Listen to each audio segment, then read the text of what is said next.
pratiquement 13h et combien 8 minutes, 6 minutes déjà. On a déjà pris 6 minutes de retard, mais nos femmes sont là. Bonjour José. Bien, bonjour Danick. Et bonjour Caroline. Bonjour Danick.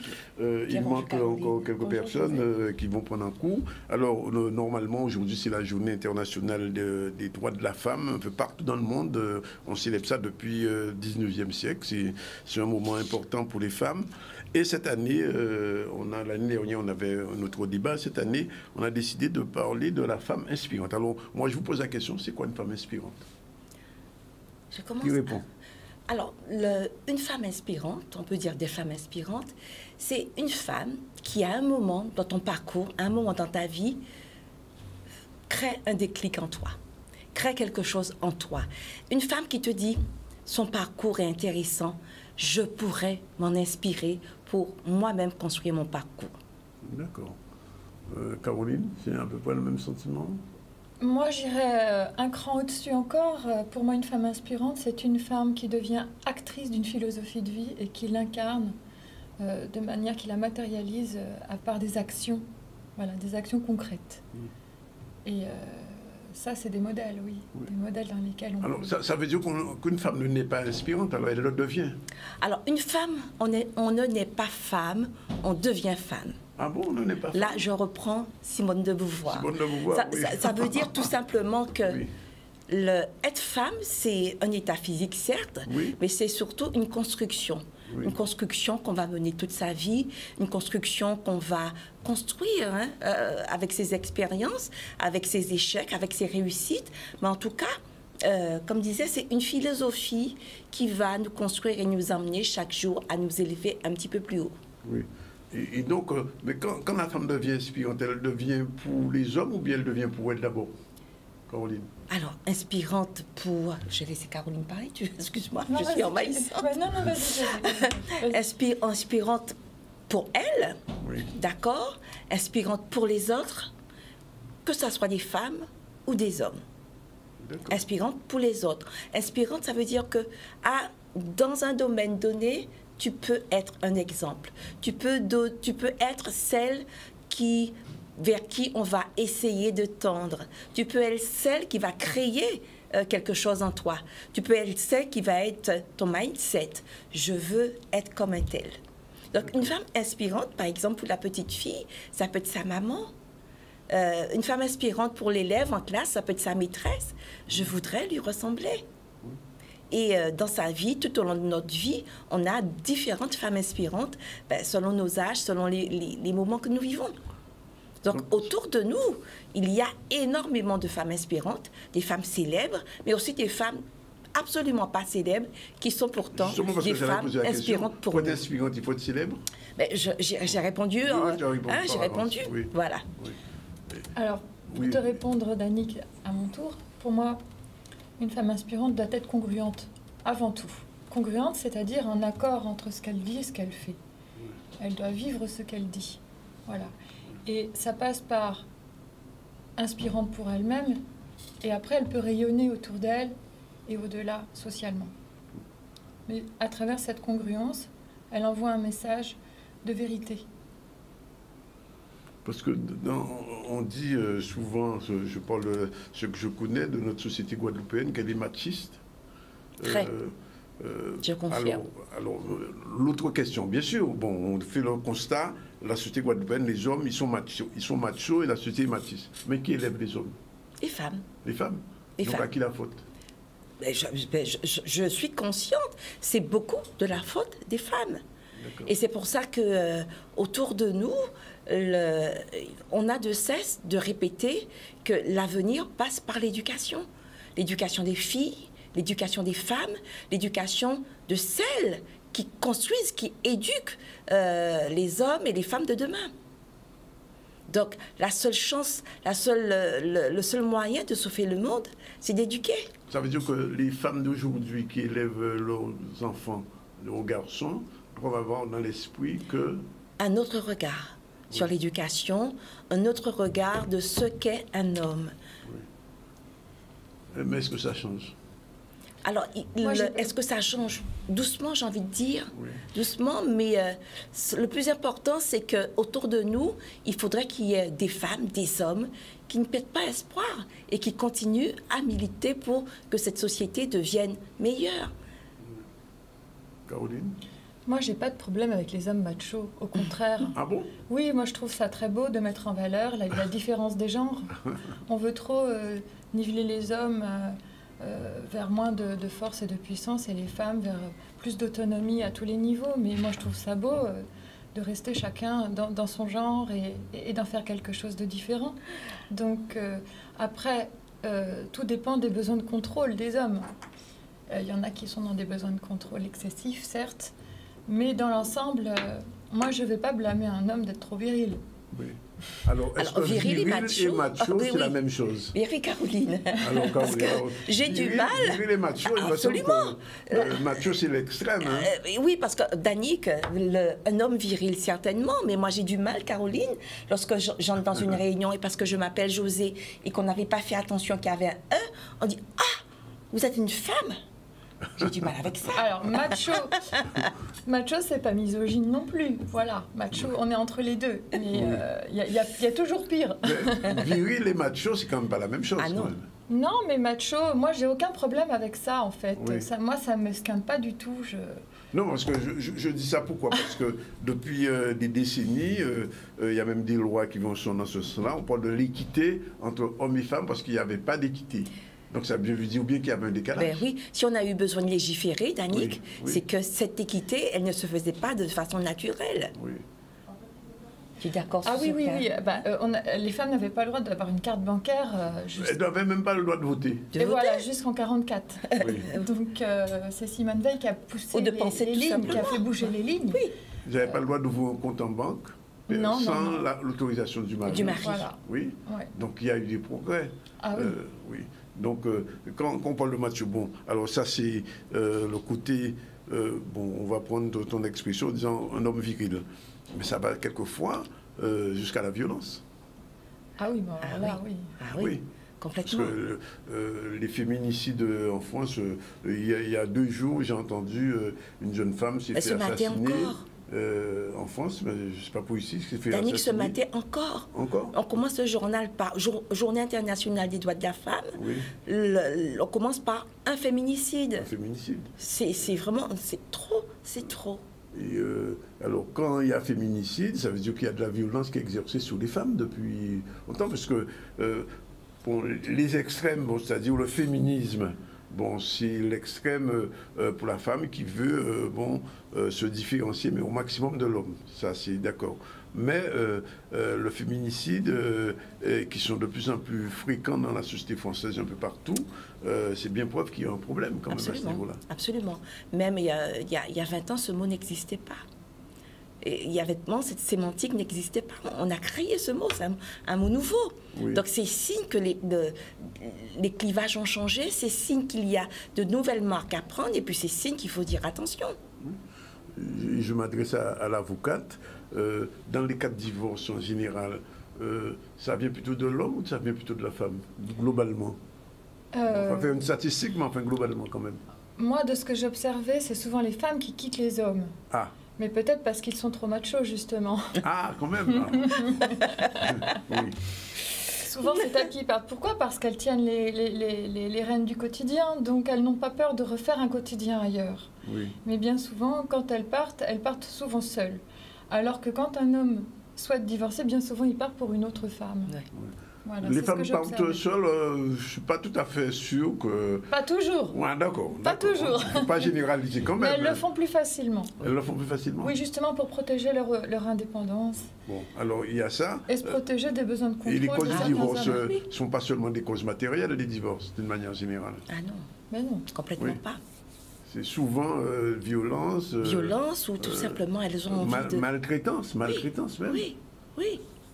Dès qu'il y a une situation de dépendance affective ou économique, oui. Et c'est un petit peu l'enjeu d'un couple, de pouvoir se soutenir affectivement et économiquement. Oui. Et dès qu'on lâche un petit peu les défenses et qu'on tombe dans la dépendance à l'autre, et inévitablement, on ne peut plus vraiment dire ce qu'on veut et on peut en souffrir. Oui. Donc c'est tout tout un challenge de rester d'égal à égal aussi dans sa relation. Et là, je m'adresse à la médiatrice. C'est En ça. général, quand il y a médiation, c'est médiation vers l'homme ou vers la femme, globalement? Moi, je vais d'abord travailler avec la personne qui va se sentir la plus blessée dans cette histoire. En général, c'est souvent les femmes. Souvent les femmes. Qu'il faut un peu étayer en termes de confiance en elles. Oui. Mais je trouve que on a aujourd'hui, à notre époque, beaucoup d'outils pour développer la confiance en soi, apprendre à s'affirmer. L'estime de soi, ce qu'on appelle l'estime de soi. Voilà, oui. Ouais. Et Bon, ça c'est pas particulier aux femmes, ça. Les hommes aussi, il y a une problème d'estime de soi. Même pour les hommes, hein, c'est pas un se problème. responsabiliser dans cette démarche, ça passe aussi par travailler sur soi. Ah oui. Oui, j'ai envie de dire aussi que je le vois souvent dans mon métier, l'éducation des filles n'est pas tout à fait la même que l'éducation des hommes. Oui. Et souvent, nous alertons les mères sur éduquer vos filles à être indépendantes, oui. et éduquer vos filles à être sûres d'elles-mêmes, éduquer vos filles à être libres dans leur tête. Oui. Parce que, on le constate tous les jours, on a tendance à moins travailler ce sens, la confiance en elles-mêmes chez les filles. Alors que souvent dans les familles, on valorise sans arrêt le petit mâle, le petit coq, oui. Et ce qui n'est pas systématiquement fait avec les filles. C'est pour battre. Mon cher, connaît bien l'expression là. Oui, vous connaissez l'expression là. On lâche coq en moins mari pour les autres. Oui. Hein? Et en général, pour là, son madame. Toujours. On fait son fils, une fille. Une fille. Voilà. Donc, ça veut dire bien qu'il y a dans la société des équilibres patents. Absolument. Qui sont loin d'être réglés quand même. Et qui se perpétuent. Et qui se pérennisent. Et oui, qui se transmettent comme des atavismes. Alors, donc je reviens à la thématique. Est-ce que les femmes inspirantes, il y a des modèles, on va en parler tout à l'heure, puisque tu as choisi une écrivaine qu'on connaît. Est-ce que ces femmes-là, en étant inspirantes, permettent aux autres femmes de s'élever un peu? Absolument. Et absolument. Et j'ai choisi cette femme inspirante pour plusieurs raisons. Parce que elle est vivante. Oui. Il faut parler d'elle de son vivant. Et c'est parce que aussi j'ai rencontré il n'y a pas longtemps des étudiants en littérature. Et il y en a une qui m'a dit, le jour où j'ai lu son roman, je me suis dit, je veux devenir comme elle. Ah bon? Et c'est extraordinaire quand une élève te dit ça. Donc on minimise, on n'a pas conscience du pouvoir qu'une femme inspirante peut avoir sur le devenir, sur l'avenir de d'autres femmes. Oui. Alors avant de parler d'une écrivaine connue, bon, on va pas te gâcher, Maryse Condé, est-ce que les femmes qui sont Miss Guadeloupe, Miss France, etc., sont inspirantes?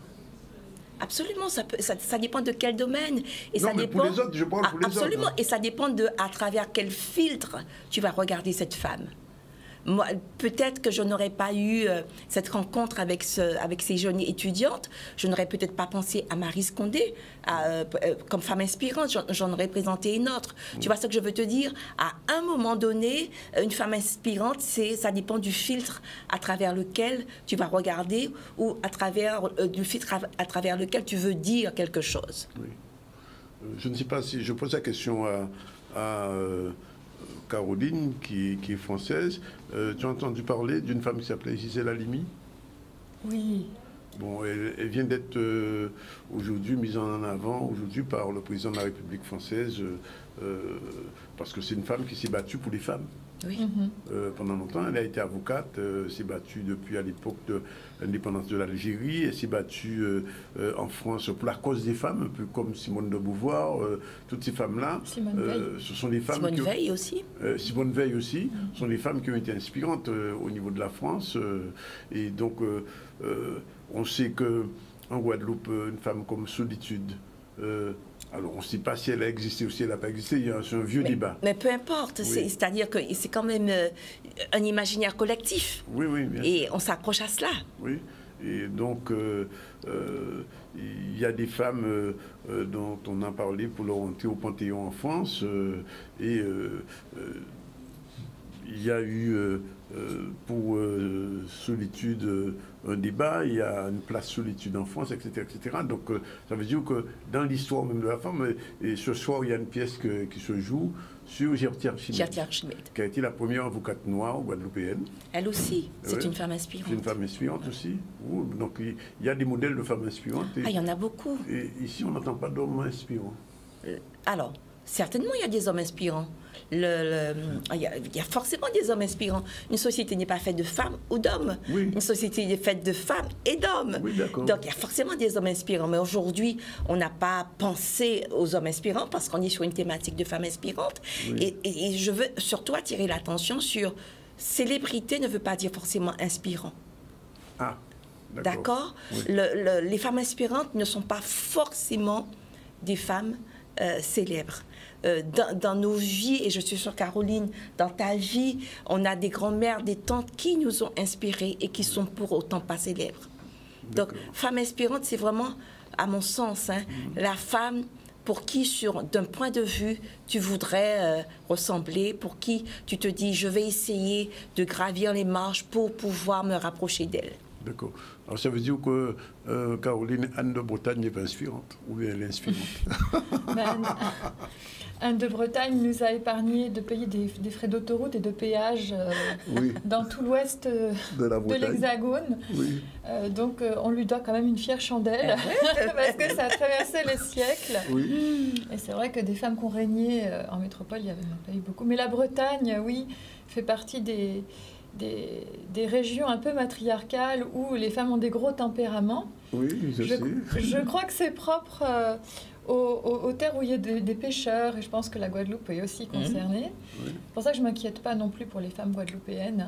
Elles savent faire. Oui.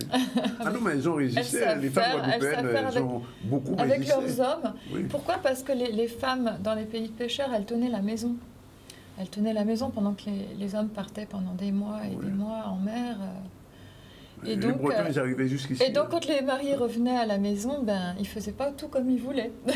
Oui. Donc, voilà. Parce qu'il y a un concept qu'aujourd'hui que les femmes de la Guadeloupe refusent, ce qu'on appelle les femmes potomitantes.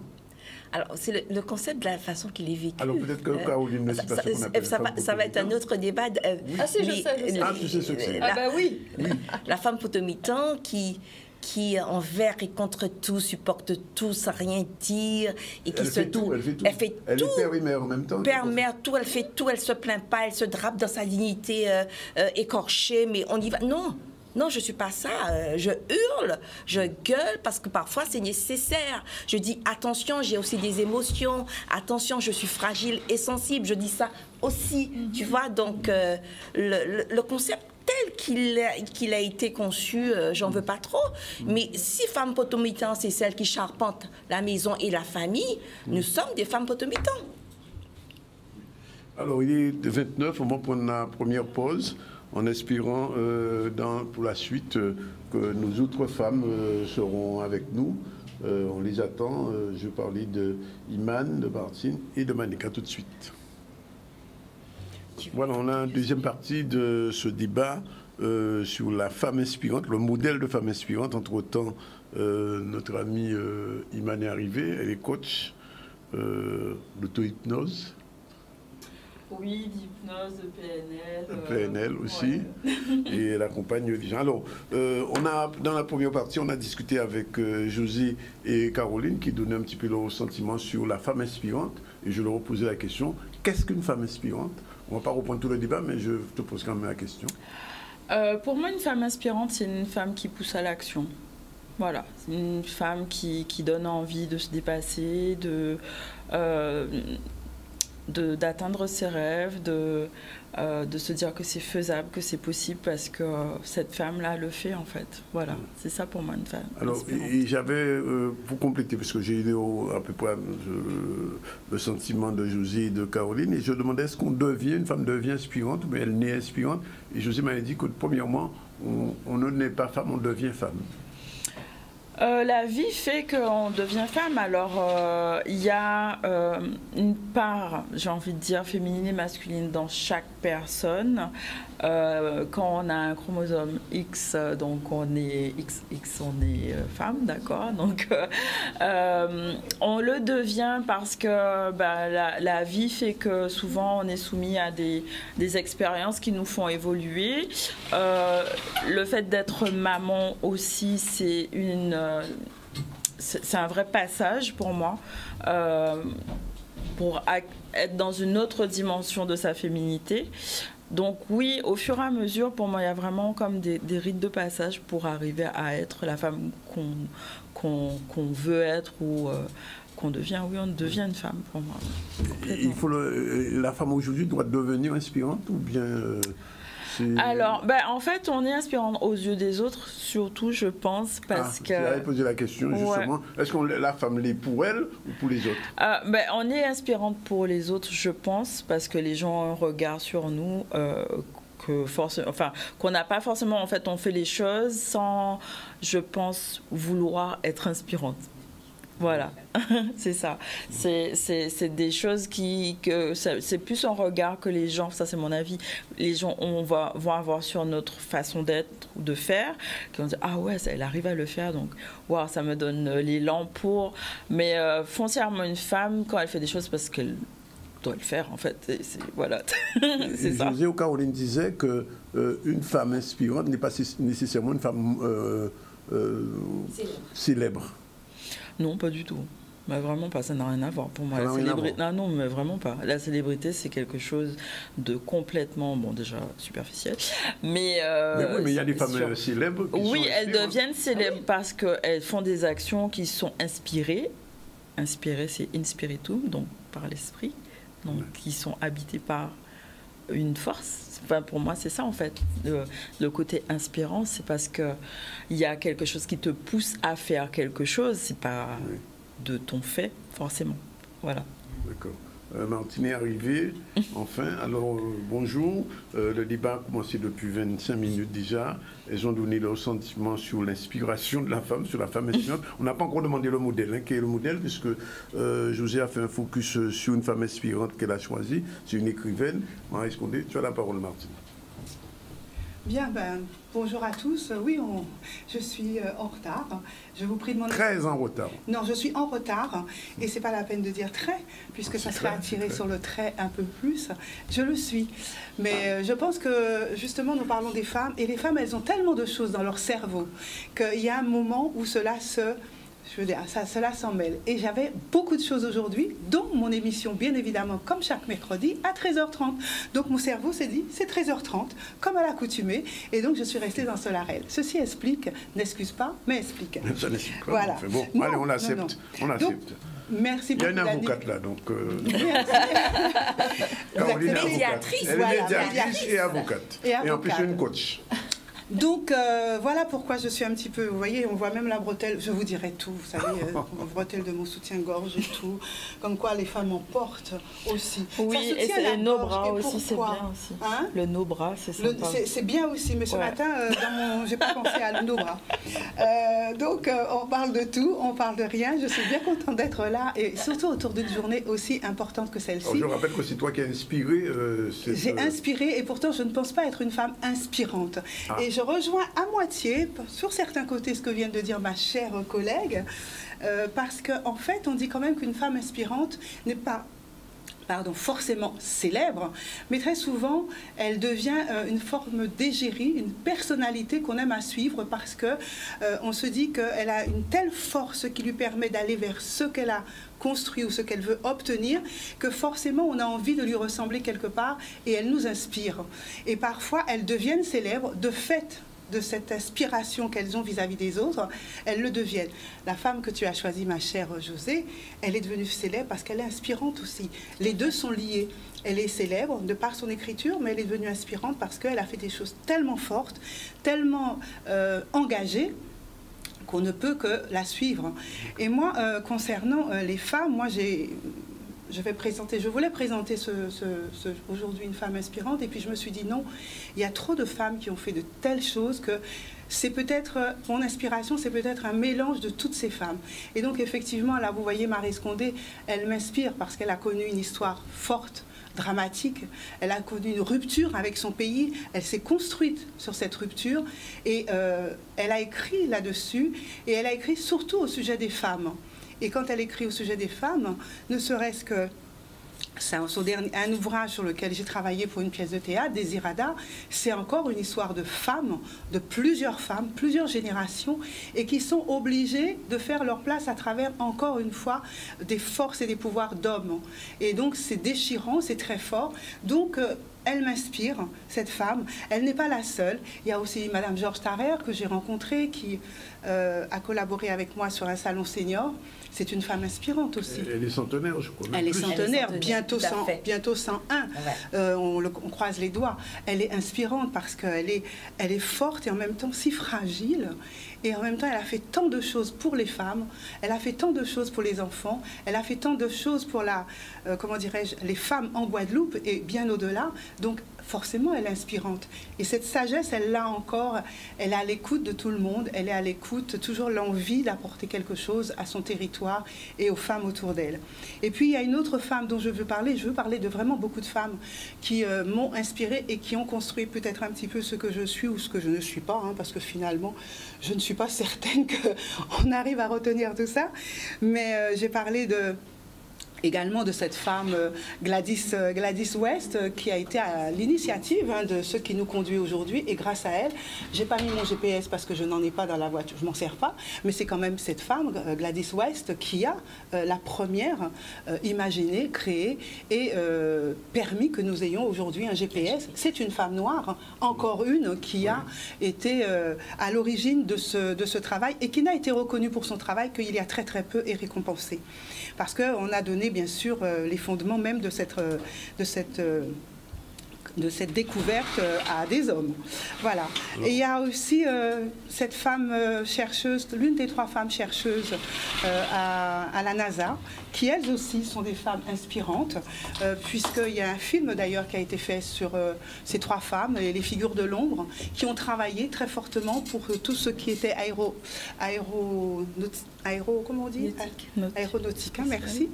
Donc en voilà une autre, Joséphine Baker, qui a... Martine, les autres aussi ont des femmes inspirantes à présenter. Oui. Alors on revient vers toi tout à l'heure. Je salue l'arrivée de Manick. Bonjour, Manick. On sait que tu avais prévenu d'être un petit peu en retard. Alors on revient donc d'abord vers José. Petit focus quand même sur Maryse Condé. Maryse Condé. Oui. Alors j'ai expliqué le contexte pourquoi je l'ai choisi, parce qu'il y en a beaucoup de femmes inspirantes. Et je disais, juste pour vous, il y a quelque temps, j'ai rencontré des étudiantes et il y en a une qui m'a dit, j'ai su que je voulais écrire, que je voulais faire ce métier-là, que je ferais ces études-là, lorsque j'ai lu un des romans de Maryse Condé. Donc c'est dire comment une femme inspirante peut changer le cours d'une vie. Et c'est pour ça que j'ai eu envie de présenter Maryse Condé. C'est une femme de lettres et en même temps une femme engagée. C'est une journaliste, femme de lettres, chercheuse, professeure de littérature, écrivaine aux États-Unis, première écrivaine d'expression française reconnue aux États-Unis. Donc c'est une femme qui a, au cours de 50 ans d'écriture, publié beaucoup de romans avec beaucoup de récompenses, beaucoup de prix littéraires, mais aussi des récompenses, voilà. Et c'est aussi, souvent, on en parle un petit peu moins, mais c'est une femme engagée socialement, engagée politiquement pour la reconnaissance de notre identité noire. Le premier livre que j'ai lu d'elle, c'était Moi Tituba, je dis sans sorcière de Salem, d'ailleurs il y a un film. Alors, voilà. Et le propos surtout, je voulais dire aujourd'hui, c'est l'occasion pour tous ceux qui n'ont pas lu, de revenir sur ces romans, de revenir sur ces livres, parce qu'ils sont tellement riche d'enseignements et on peut les lire à tout âge. Moi, j'ai relu Ségou pendant les vacances de carnaval.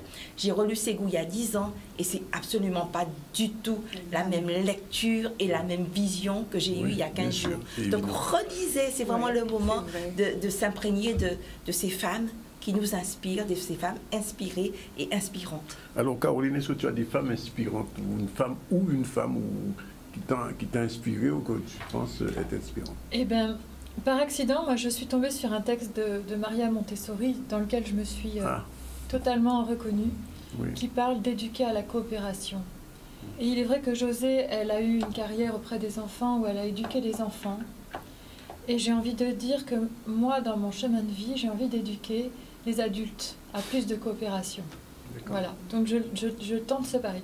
Et quand je lis le texte qu'a écrit Maria Montessori, je me suis tellement il faut dire qu'elle est italienne. Reconnue dans la veine de cette philosophie, mais cette fois peut-être pas dirigée vers des enfants, mais des adultes directement. Après, voilà, mon métier l'explique, parce que je suis au contact d'adultes en souffrance, de gens qui vivent des drames familiaux, des drames personnels, professionnels. Donc, comme beaucoup de femmes, on a du mal à supporter la douleur et la souffrance autour de nous, et on ne peut pas s'empêcher d'essayer de l'apaiser d'une manière ou d'une autre. Voilà. Et moi, mon ambition, c'est de rendre le plus d'adultes possible autonomes dans cette gestion de la souffrance et de la douleur autour d'eux. Et donc Maria a écrit cette belle phrase: tout le monde parle de paix, mais personne n'éduque à la paix, on éduque pour la compétition. Et la compétition marque le début de toute guerre. Quand on éduquera pour la coopération et pour nous offrir les uns les autres de la solidarité, ce jour-là, alors, on éduquera à la paix. Et j'ai découvert ce texte après avoir écrit mon livre que tu connais, Dani, qui s'appelle L'art de la paix. Et j'étais déjà engagée dans cette démarche avant même de rencontrer cette femme et d'apprendre à mieux la connaître. Et donc, je rejoins volontiers son courant et son chemin et sa philosophie de vie qu'elle incarnait en créant des écoles alternatives. Et en plus, elle a beaucoup fait pour l'éducation aussi des enfants. Elle a beaucoup fait pour l'éducation des enfants. Donc, elle a fait une école alternative pour les enfants. Moi, je veux faire une justice alternative pour les grands. D'accord. Bon courage, bon travail. Alors, je reviens vers Manick. Rebonjour. Alors, on parlait de femmes inspirantes et du modèle. Alors, premièrement, comment toi tu vois une femme inspirante? Pourquoi c'est quoi exactement? Alors pour moi, la femme inspirante, alors de par ma profession de psychologue, ma formation première, et je le disais sur un groupe sur lequel on échangeait, toutes les femmes sont inspirantes, toutes les histoires sont inspirantes. Le simple fait qu'on soit en vie est inspirant. Parce que certaines femmes passent par des situations qui plongeraient vraiment dans un désarroi. Et j'aime à leur dire, vous êtes encore en vie. Et ça, c'est inspirant. C'est-à-dire que, pareil, quand on m'a demandé de faire le choix d'une personnalité inspirante, donc j'ai choisi Maya Angelou, mais en fait, non, c'est ma mère. Tout compte fait. Oui, tout compte fait.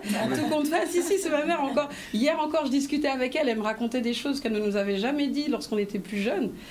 Et sa force de caractère, cette facilité qu'elle a à se battre pour nous, sans chercher à savoir qui a tort ou qui a raison. À partir du moment où on est mêlé dans quelque chose, elle va au combat.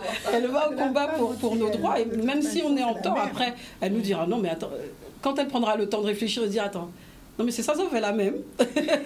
Donc là, elle fera marche arrière. Mais sa première démarche, c'est de se battre.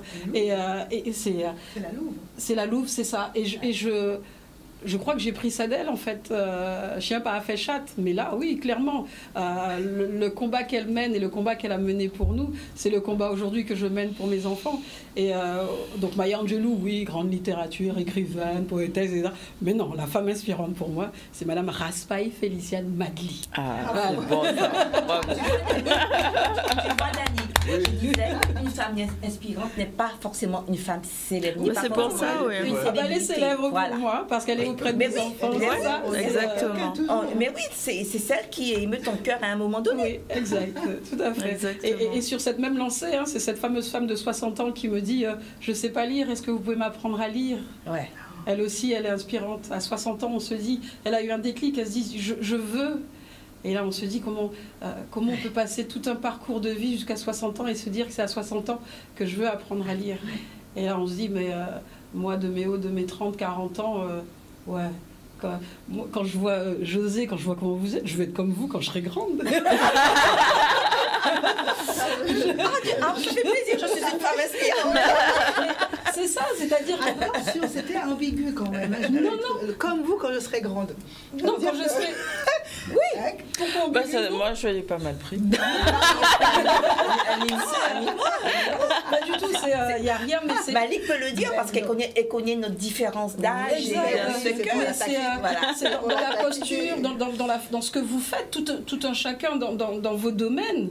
Oui, moi je veux être à un moment donné, j'invite tout un chacun à prendre un peu de chaque femme. Exactement. C'est ça. Et un peu de soi aussi, et ben pour être une meilleure version de soi-même. Donc il n'y en a pas qu'une d'inspirante. Enfin, ma mère est au sommet. Et ensuite, alors on va demander à notre coach comment elle voit la chose. Quelle femme est inspirante pour elle en dehors de sa mère? On met la mère. Bon, d'accord. Oui, c'est vrai que du coup, on a dans nos vies déjà, on a plein de gens qui peuvent nous inspirer. Moi, je suis restée sur Oprah Winfrey parce que c'est une noire américaine qui s'est battue sur plein de domaines, qui a réussi. Je veux dire, c'est une... Qui a eu une enfance difficile. Qui a eu une enfance difficile, qui a eu des sévices sexuels, qui a eu des traumatismes, qui a été maltraitée, qui a perdu l'enfant qu'elle a eu de ses bourreaux très jeune, elle avait 14 ans. Elle a fait de ça une force en fait et elle s'est battue pour arriver à réussir professionnellement, à construire un talk show qui était suivi par des milliers de téléspectateurs américains.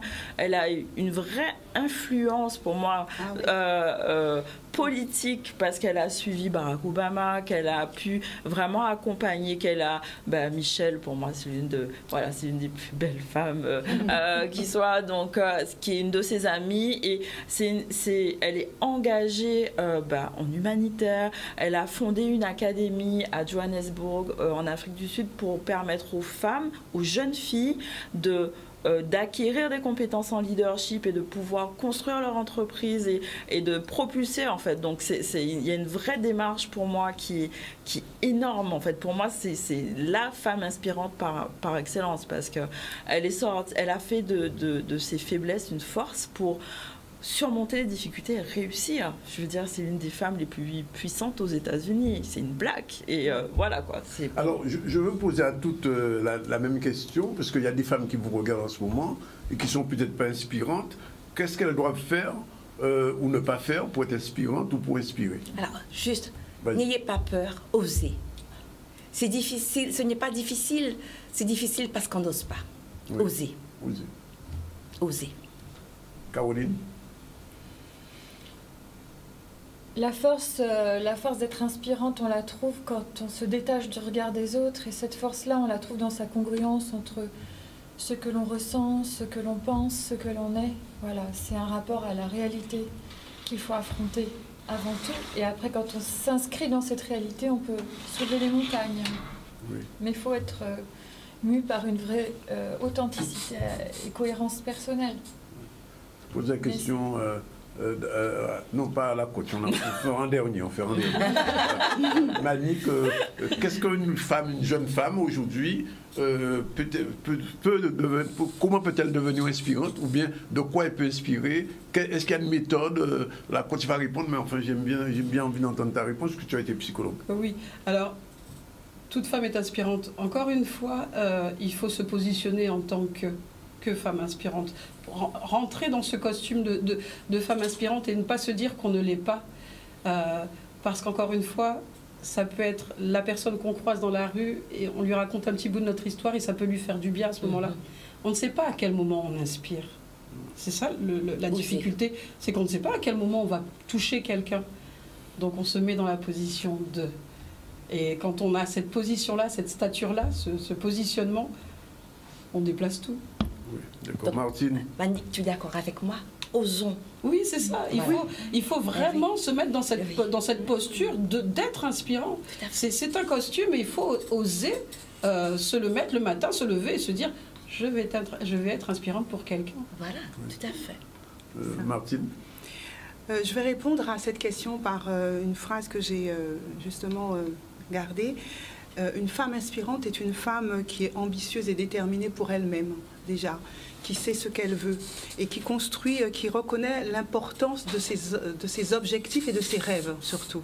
Et elle ne cesse de se battre, ou en tout cas de faire tout ce qu'elle peut et tout ce qu'elle veut pour pouvoir y parvenir.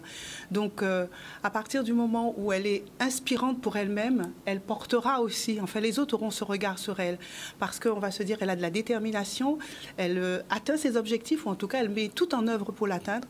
Donc on a envie effectivement de ressembler à une femme qui, au détriment de tout le reste, essaye toujours d'atteindre des objectifs.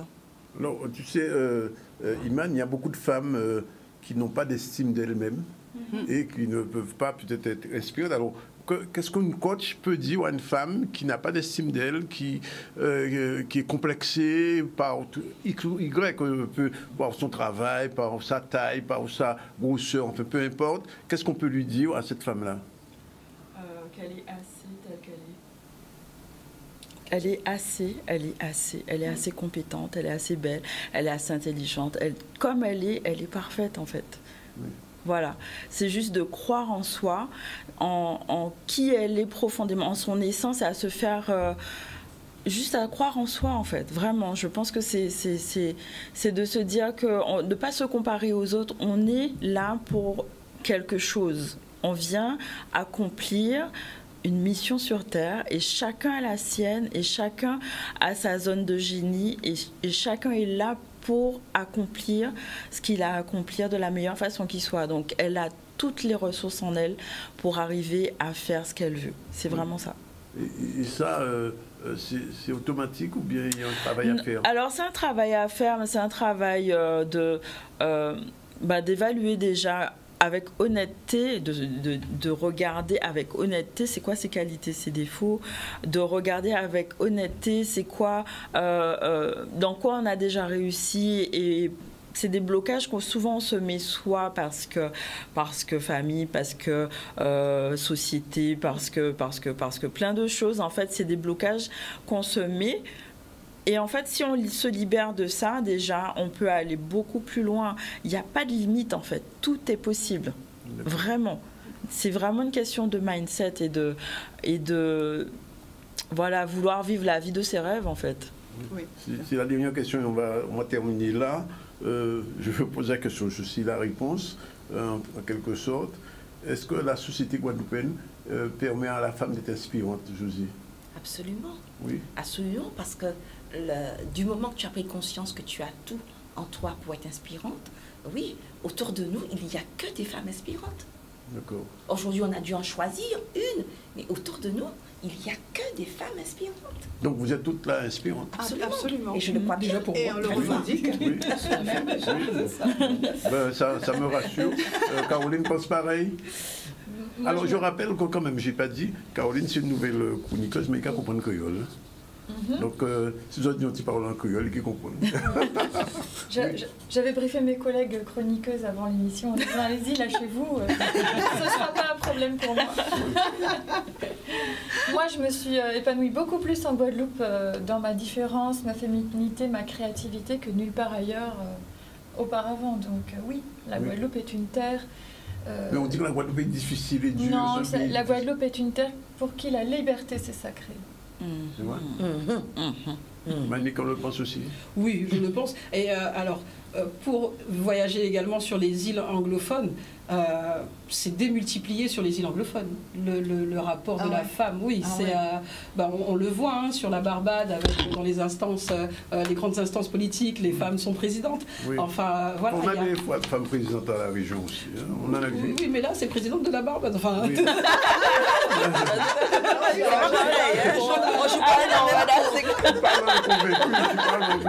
parles d'un convaincu. Donc, non, la Guadeloupe, effectivement, offre cette liberté. Il n'y a qu'à voir sur ce plateau et le nombre de chroniqueuses qu'il y a à Canal 10, c'est exceptionnel. Pas donc, Canal 10, à ZCL. ZCL. Je n'ai pas osé le dire. Sinon, il y aura des raccourcis. C'est un raccourci, mais enfin bon, on l'accepte. Donc, non, on a cette liberté-là. Après, c'est pas tous les jours rose, mais il faut reconnaître qu'on a une place, qu'on arrive très facilement à la défendre et que lorsqu'il faut monter au créneau, ben nous devons. Hein. Je le vois. En tout cas, mesdames, merci. Je ne sais pas si oui, la question, un dernier mot à dire, sûrement. Non. Non, pas vraiment. En fait, je crois qu'on a déjà fait pas mal le tour de la question. Et alors oui, je vois beaucoup, ça c'est une parenthèse que je fais, mais je vois beaucoup une assimilation journée de la femme, journée des droits des femmes. C'est pas pareil pour moi. Oui. Non, c'est pas pareil. Oui. Vraiment, mais le focus. Il n'y a pas de journée de l'homme, de toute façon. Non, mais bon, on va pas en parler, ça c'est encore un autre débat, d'accord. On ne rentre pas là-dedans, mais c'est la journée des droits de la femme, d'accord. Donc c'est important de dire que c'est droit parce qu'il y a pas si longtemps que ça, on n'avait pas le droit de vote, par exemple. On n'avait pas on n'avait pas le droit d'ouvrir un compte bancaire toute seule. Enfin, on était sous un joug patriarcal qui est encore, un petit peu là. Mais voilà, je pense que la femme antillaise est foncièrement rebelle. Oui. Tu peux dire belle deux fois. Belle deux fois, belle. D'accord. Donc, voilà. Bien, mais écoutez, je rappelle quand c'est Martine qui avait inspiré cette émission. L'année dernière, on avait fait Cité Naïla, cette année c'est Martine. L'année prochaine, j'espère que peut-être qu'une autre vous prendra le relais. Je vous remercie en tout cas ces femmes d'être aujourd'hui là. Et c'est vrai que vous êtes celles, on est 15 au total. Il y a 13 femmes. Ouais. Et c'est le hasard. C'est vraiment le hasard. C'est vraiment le hasard. Je n'ai pas fait un casting. Hein. Je dis tout le temps que ce n'est pas un casting. Et elles sont toutes efficaces, expertes dans leur domaine. Et c'est ça justement qui fait un petit peu la force de cette émission et sa notoriété. Et elle inspire d'autres médias d'ailleurs. Ça, vous ne le savez pas, mais enfin, on nous copie beaucoup. Bref, merci en tout cas. Bonne journée pour le reste de la journée, puisque j'imagine que Manick doit avoir d'autres lieux d'inspiration et de représentation. Martine, pareil, notre coach aussi, la médiatrice, José aussi. Et je rappelle que dimanche dernier, les femmes étaient en mouvement. À l'honneur. Au dimanche au commandement. Au dimanche au commandement, et ça a été très belle. Et donc, les femmes sont en mouvement. Et même si elles sont plus des poteaux mi-temps, mais ça pèse quand même sur la société guadeloupéenne. Merci mesdames. Merci. Et merci à toutes les femmes qui nous regardent. Et on leur envoie un gros Kimbéré, un gros bisou. Voilà, c'est fini pour aujourd'hui. Bye bye. Et j'ai oublié de le dire, les deux assistants qui travaillent avec moi sont deux femmes. Talina et Edjona. Donc voilà, c'est un véritable univers de femmes. Voilà, c'est fini. Le réalisateur, c'est un homme, c'est Yann aujourd'hui. Voilà, c'est fini. Bye bye. À demain, à la même heure.